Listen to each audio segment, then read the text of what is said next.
Il faut savoir qu'Apple cette année a enterré définitivement, a supprimé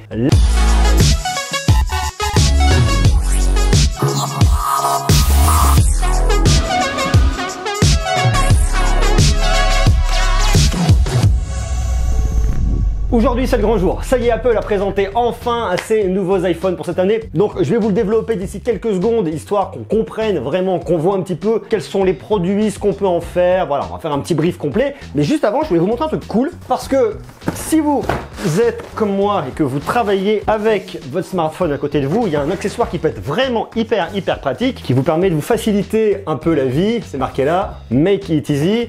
C'est un accessoire de la marque EasyHack. L'idée, si vous voulez, c'est que vous voulez bosser tranquillement, recharger votre téléphone en même temps. Bah là, pour le coup, vous avez un accessoire qui est hyper cool et qui, je pense, pourrait vous aider. Voilà, ça. Alors, vous le regardez comme ça et vous vous dites, c'est quoi ce truc? Et bien ce truc c'est plutôt pas mal parce que ça vous permet d'avoir tous vos outils pour pouvoir bosser et en même temps pouvoir recharger votre téléphone en induction sans fil. Et ça c'est cool. C'est un pot à crayon hein, tout simplement. Donc vous prenez, vous arrivez, vous mettez tous vos crayons dedans. Voilà, comme ça. Vous prenez votre smartphone. Vous voyez là, on est en LED bleu. Vous le prenez, vous le posez dedans. La couleur de la LED change, elle passe au vert et le smartphone se recharge. Derrière, vous avez un petit câble.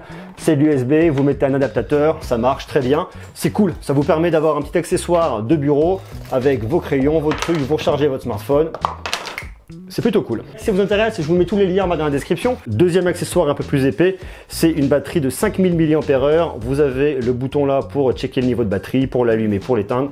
Vous prenez votre smartphone, vous le glissez dedans. Il vient recharger votre smartphone directement. Pareil, en induction. Alors là par contre, c'est vraiment pour les cas extrêmes. Quand vous avez vraiment besoin de vous déplacer, ça vous fait une batterie en plus.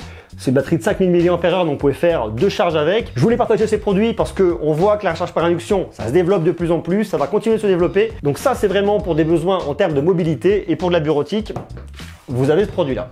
Ça y est, Apple a présenté ses tout nouveaux iPhones pour l'année 2018, le cru 2018. On voit que l'iPhone 10S et l'iPhone 10, c'est dur à dire, c'est super dur à dire l'iPhone 10S.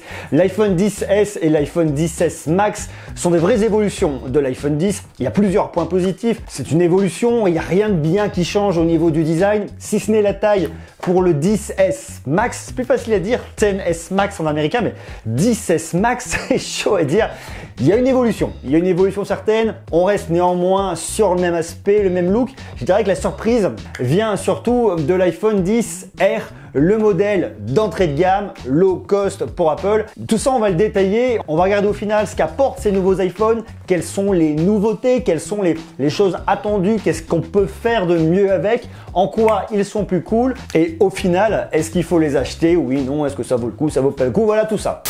On a beaucoup parlé d'Apple cette année parce que c'est vrai que Apple donne toujours le pouls de la tech au niveau des smartphones. Sur cette présentation, on a parlé de la nouvelle Apple Watch Series 4. On va le détailler dans une autre vidéo parce que ça mérite vraiment une autre vidéo. Il y a des choses qui sont vraiment super pertinentes et à la limite, je suis presque plus enthousiaste sur la Apple Watch Series 4 que sur les nouveaux iPhones. Non pas que je trouve pas cool, je les trouve vraiment super cool.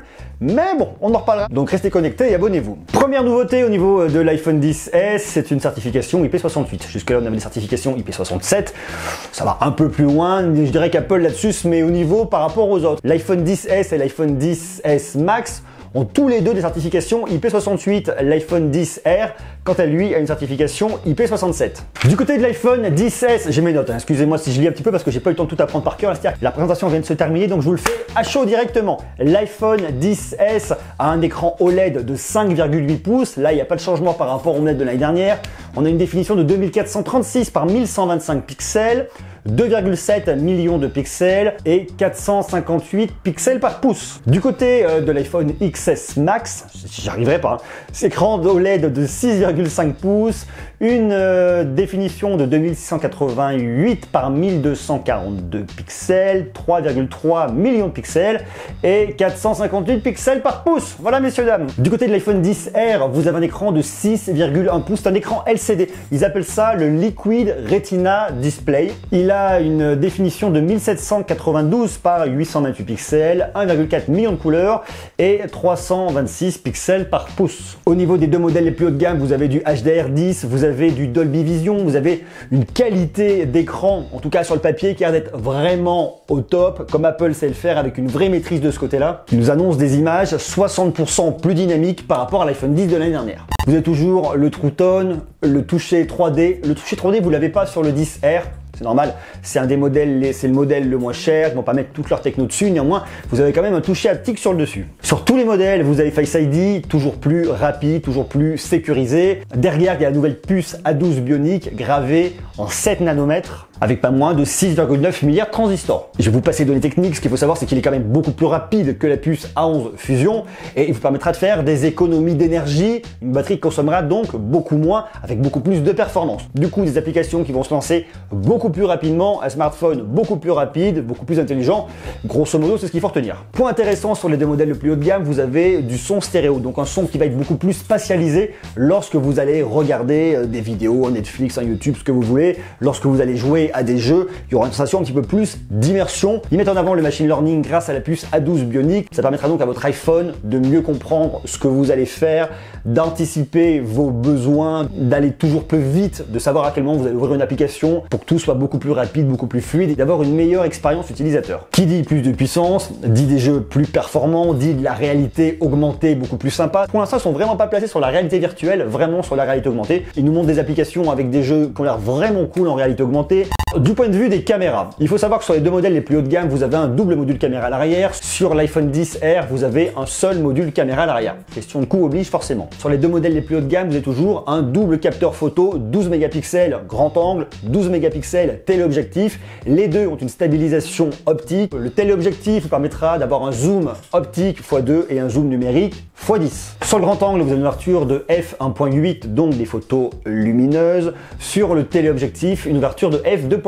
Le téléobjectif, je dis, vous servira surtout pour aller faire des zooms et pour le mode portrait. Ce qui est très intéressant, c'est que le 12 mégapixels grand angle ouvre à f1.8. On pourrait presque dire uniquement à f1.8, là où on voit la concurrence, je pense notamment à Huawei sur du P20 Pro, ou alors carrément à Samsung avec son Galaxy S9 Plus, voire son Galaxy Note 9, ouvrir à f1.5, avoir des photos extrêmement performantes en faible luminosité. Apple n'a pas du tout fait le focus sur la qualité des photos en faible luminosité. Est-ce qu'ils considèrent que leur smartphone est suffisamment performant comme ça par rapport à la concurrence? Est-ce qu'ils veulent justement pas rentrer en frontal avec les autres pour qu'on n'aille pas les opposer directement? À voir en tout cas lors des phases de test. Et vous pouvez bien évidemment filmer jusqu'en 4K à 60 fps. Et sur l'iPhone 10R, en gros, vous n'avez pas la caméra avec le téléobjectif. Vous avez donc une 12 mégapixels, ouverture f1.8, stabilisation optique, le True Tone, le focus pixel, enfin tout ça. Vous avez le Smart HDR, le Portrait Mode, enfin voilà, ça permettra en tout cas de faire des photos d'excellente qualité. Quels que soient vos appareils, vous avez à l'avant la caméra TrueDepth avec Face ID, ce qui fait que vous avez une caméra de 7 mégapixels avec une ouverture de f2.2. Vous pouvez filmer jusqu'en 1080p à 60 images par seconde. Forcément, avec le module caméra TrueDepth, c'est très logique qu'on retrouve exactement la même chose sur les trois modèles. Et il y a un point qui est extrêmement sympa sur les deux modèles les plus haut de gamme, c'est le réglage de l'ouverture sur le Portrait Mode, ce qui fait que vous allez avoir un effet bokeh qui peut être très flou. Vous allez régler le flou, soit très flou jusqu'à pas flou du tout.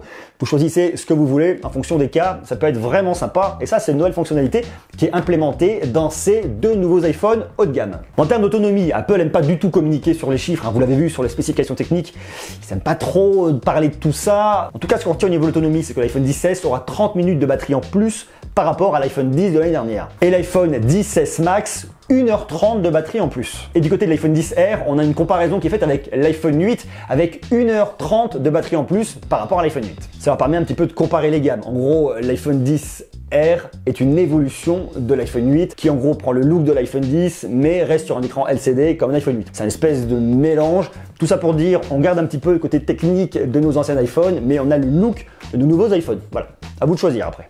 Grande nouveauté cette fois-ci, en tout cas du côté des iPhones, c'est l'arrivée de la double carte SIM. Ça peut être intéressant pour un usage professionnel et particulier en même temps. Ça peut aussi être sympa lorsque vous voyagez dans un pays, vous avez la carte SIM de votre pays d'origine et la carte SIM du pays dans lequel vous voyagez. Ça peut aussi être sympa pour les frontaliers. Enfin voilà, il y a pas mal d'utilisations qui peuvent être cool là-dessus. À noter aussi qu'Apple s'est mis au vert en parlant de recyclage de ses smartphones grâce à l'Apple Give Back. Lorsque vos smartphones sont usagés, vous pouvez les renvoyer à Apple. Ça se monétise et derrière, il y a un vrai geste pour l'environnement. À noter qu'il y a pas mal de composants intérieurs qui viennent de produits recyclés. Ça, c'est plutôt bien, ça donne une touche green Apple et c'est vraiment un point positif. Au niveau des iPhones les plus haut de gamme, vous avez une finition or, argent, gris. Vous pouvez précommander les deux iPhones les plus haut de gamme à partir du 14 septembre pour une dispo le 21 septembre pour le recevoir directement. Tandis que l'iPhone XR, faut attendre le mois d'octobre. Vous allez pouvoir le précommander le 19 octobre et recevoir à partir du 26 octobre.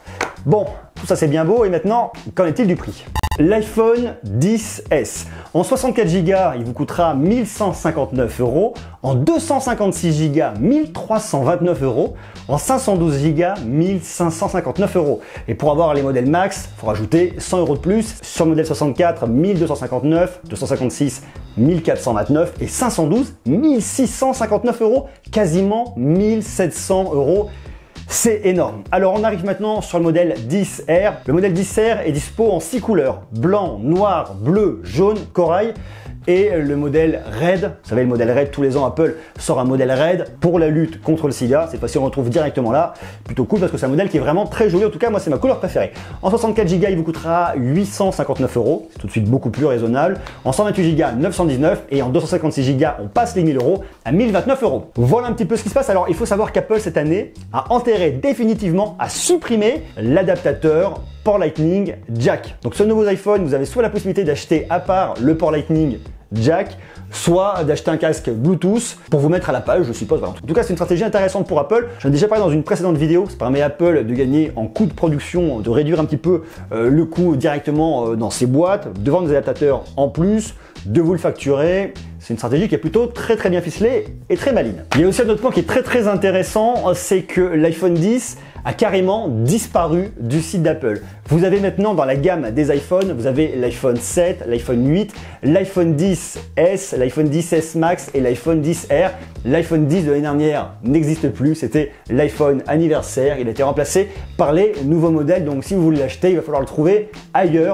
Voilà un petit peu pour ces infos sur ces nouveaux iPhones, sur ces nouveaux crus iPhone de cette nouvelle année 2018. Alors bien évidemment, ces iPhones, on va les tester, on va les regarder plus en détail dans quelques temps. Donc je vous invite à vous abonner et à rester connecté. En tout cas, je trouve ça plutôt intéressant. On n'est pas sur des grosses révolutions, on est sur une évolution de gamme peut-être.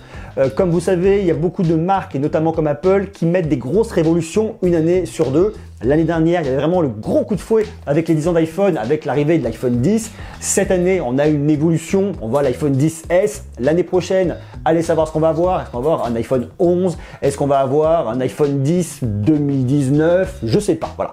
Tout ça, en tout cas, c'est super intéressant. Je vous invite à vous abonner et à rester connecté parce qu'on va une fois de plus beaucoup en parler. Et j'attends vraiment tous vos commentaires en retour en bas pour me dire ce que vous en pensez. Je compte sur vous et à très bientôt.